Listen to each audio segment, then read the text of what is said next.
Hello and welcome back to another episode of Nick Tiffany's Movie Reviews in the print format at nicktiffany.com, in audio on all podcast platforms, and in video on YouTube. Today we are talking The Equalizer 3. This is the third team up as far as the Equalizer films go for Anton Fuqua and Denzel. This is a rated R bloody action movie series that I remember back in 2014 when it first started. I'd never heard of the Equalizer show. I was just like, okay, cool, a Denzel movie. I like some of Anton Fuqua's movies. He does a pretty decent job with his action direction, I feel. So I was like, sure, I'll give it a shot. And the first movie kind of played out every person's dream zombie scenario. So Denzel plays Robert McCall. He's a former Marine, a DIA agent, but he's retired. He's just trying to lead a normal life. It's the classic case of, I'm trying to retire, but they keep bringing me back in. Something inevitably always gets him. He's a really good guy, which is his downfall here. He can just not let bygones be bygones. He won't sit idly by when he sees people being pestered, harassed, attacked, intimidated. So, this kind of gets him in a little bit of trouble because, he's like, hey, I got to take action. So in the first film, he works at a hardware store. He knows the entire layout. He knows where all the crazy power tools that could inflict all kinds of crazy damage are. And what you got out of that movie was a super creative ending where it's like, okay, this is when people say there's a zombie apocalypse. You're either going to Costco, you're going to Lowe's and bunkering down because you could build yourself whatever. You got every power tool known to man that can fight off waves of zombies. So in that movie, they very cleverly used a lot of the different tools in there and the layout of the Home Depot or whatever hardware store it was to that advantage. And so immediately it was like, all right, this was a cool series, if only for the precision that Denzel takes in terms of how he kills people. He's like, I'm going to give you 30 seconds on my watch, and in that 30 seconds, I'll incapacitate and kill everyone in this room. And, he kind of does his own little visual head check. And it's like, all right, 2 seconds, hit this guy here, grab his gun, shoot him there. And then you see it all play out in real time. And it's awesome. So, you get a second movie, get a little more backstory kind of into his background, who's on his side, who keeps kind of feeding him information, old retired agents and whatnot. And then you get to the Equalizer 3. Finding himself in Italy and eventually down in Sicily, Robert McCall is just trying to do a job and he comes across some drug smugglers, nothing good. He takes care of the issue, but he gets shot as a result, which is kind of a shock to him. And he barely makes himself all the way to this little town off the Amalfi Coast. And there he's tended to by a doctor named Enzo who says, hey, this guy just had a bad fall. I think he's a good guy, but time will tell, but let me patch him up. And so the Equalizer 3, it kind of starts on a slower note. It almost reminded me of the end of The Dark Knight Rises in the sense that our hero is a little beaten, he's downtrodden, he's got to rehabilitate a little bit. And in this rehabilitation, though, the set for this movie, the setting, everywhere they filmed is just stunning. Italy has never looked more beautiful. You've never wanted to go visit and stay there more. And that's something that his character really starts to resonate with.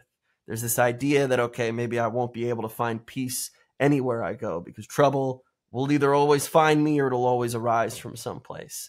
And so finding himself a seaside here in this town that's been there for 1,000 years, you've got old chapels, you've got these cobblestone streets. It's just beautiful. You've got the farmer's market, this small town and these people who embrace the American over time and kind of teach him their ways and embed him in their society there. And so he really starts growing fondly for this place as he's kind of working his strength back up. And, I'm sure a lot of people when they travel, it's like, hey, I don't think we should come back from here. I could actually see myself living here. And, he's making connections. He's enjoying life for what feels like kind of the first time for him. He can relax. Everything's good. Except it's not. Because the one thing we know about evil is that evil exists everywhere. And if it's not the Boston Mafia, it's going to be the Italian Mafia. And you've got these goons and these thugs who are roughing up and hurting members of this small coastal town, trying to take their money, trying to press their thumb down, squeeze info out of them, whatever they can get. And so, obviously, while not at full strength, there's not too much that Denzel can do. But he bides his time. And of course, he's going to give these guys a chance. He's going to ask them politely, stop what you're doing. Do this somewhere else. You don't want the trouble. And of course, they're going to mock him. What is one man versus all of us? Well, that's when you get equalized. So, for the third installment, I went into this movie maybe expecting more along the lines of like the John Wick movies, in the sense that it's just tons of nonstop action, crazy cool stuff. There's always a very human element to these Equalizer stories, because Denzel's character just does care that much about these people around him. And it's never deeper than that, in the sense that he really is just a guy who's trying to do the right thing.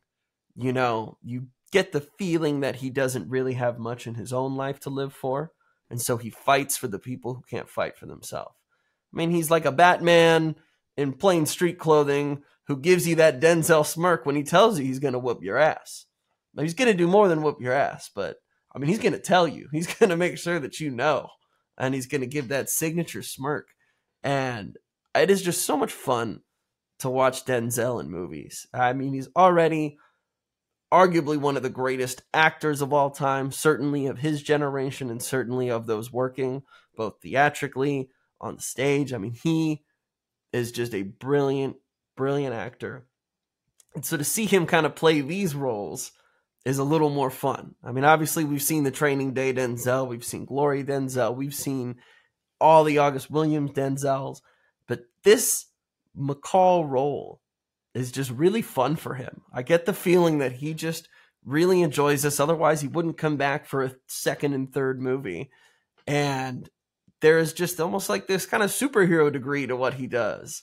He kind of lives in the shadows, kind of operates outside the main government, but is always doing things that obviously helps the government.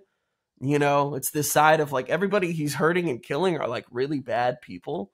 And so you're like, hey, even though he's killing them in some pretty horrific ways, or you're like, I don't even know, I would never think to use that like that. I would not turn that into a weapon like somehow he did. But that's the beauty of Denzel. And Anton Fuqua's action here, stellar, works. I'm like, it's interesting because a lot of the movie plays up, obviously, this peaceful, easy side, like seaside living here in this Italian town. And then there's just these bursts of violence and action that totally take you out of the moment. They don't take you out of the moment. They just completely catch you off guard. I mean, I was so surprised by how much of like a love letter to Italy and Sicily this film was too. In this European sense of slowing down and maybe enjoying life a little bit more. Going to the local cafes. I mean, it's everything that Anthony Bourdain tells travelers to do when they're anywhere else in the world. You have the cream pasta, you have the local coffee, you talk with the locals there, you get to know people that you would never usually associate with. And it was so enjoyable to watch Denzel just kind of fall in love with being there in Italy and feeling like this is the place I'm supposed to be right now. And, I'm already a little predisposed to Italy, working in an Italian restaurant, knowing a lot about the culture, whether it's the cuisine, the drinks, some of the knowledge behind how they live over there. And it's something that I can't wait to get over to Italy to kind of live like McCall was, mafia beatings aside. But then I'm reclined in my chair watching this, enjoying all of the views. And then boom, something happens and you're like, okay, we're right back in the action. Anything can happen. Anybody can die. Probably except for Denzel, because he's Denzel. So, I don't know. Equalizer 3. If you're a fan, there's part of me that I'm like, we should always support Denzel, especially. He truly is one of the greatest working actors. So it's great to see the fact that he can star in an R-rated film, action, violence, Italian appreciation, and everything in between. I had a great time with it in the theater. It's going to play just as well at home, though. So I can understand if people are like, an Equalizer movie, the third one around, I can wait. You're going to have just as great a time watching it at home. The view is just as spectacular, and I'm sure it's going to look even crisper on your 4K TV at home. But either way, if you love Denzel, if you love going to the movies, you're not going to have a bad time here. In fact, you're probably going to be more relaxed than you thought. And that's going to help you for when they ramp up the violence and things get crazy. So for me, it's just another win in Denzel's book. Fuqua and him, I'm like, they've got a great chemistry. Antoine has said, like, hey, there's even a possibility we do a prequel series with Denzel's son, John, who you might know from Tenet, from Ballers. He's going to be in The Creator later this month. So, the working relationship they have is just a ton of fun. And it's nice to know that these kind of mid-budget action films still exist. There's definitely still an audience for it. We had a pretty packed theater for like a 3 o'clock Thursday screening. So hopefully that tells you enough. I would recommend this movie. I think you're going to have an enjoyable time with it. Thanks again for listening, you guys. We got a pretty good September month, starting to dip into some of the horror coming up, but we're also going to start getting into some good sci-fi. There's some Apple and Netflix originals for the month, so hopefully we're just going to keep getting some better streaming options. But as always, stay tuned to NT Movie Reviews on all social media networks, podcast platforms, and on YouTube for all your movie reviews and movie news. Thanks again for listening, and we'll see you next time.